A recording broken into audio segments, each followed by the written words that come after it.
तो hello guys, मेरे पास एक एचपी का R23 का मदरबोर्ड आया है जो नो डिस्प्ले में होता है।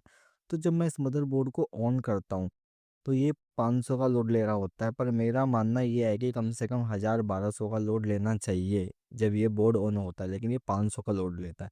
तो मैं सारी सप्लाई नापता हूँ, पर ये जो सप्लाई है ये सप्लाई नहीं बन रही होती जो चिप की सप्लाई होती है। तो फिर ये आईसी है जो इसकी कोयल की आईसी है जो नहीं बन रही होती, तो मैं इसकी रिक्वायरमेंट सारी नापता हूँ, इनेबल 5 वोल्ट सारी चीज़ नापता हूँ। रिक्वायरमेंट भी इस आईसी की पूरी होती है, मैं पूरा चेक कर लेता हूँ अच्छे से। तो मेरे को आईसी ही की दिक्कत लगती है, तो मैं इस आईसी को सबसे पहले चेंज करूँगा क्योंकि इस आईसी की ही दिक्कत है। तो मेरे पास एक दूसरा बोर्ड होता है, तो मैं इस बोर्ड में से निकाल के इस आईसी को इसमें लगा देता हूँ क्योंकि मेरे को आईसी पे ही डाउट हो रहा होता है।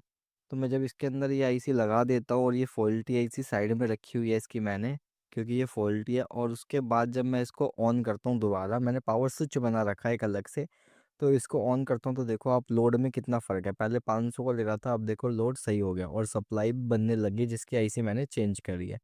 तो इस आईसी के चक्कर में ही डिस्प्ले नहीं आ रहा था, इसी आईसी का फॉल्ट था। ऐसे फॉल्ट सीखने के लिए मेरे चैनल को सब्सक्राइब करें, फॉलो करें। Thanks for watching.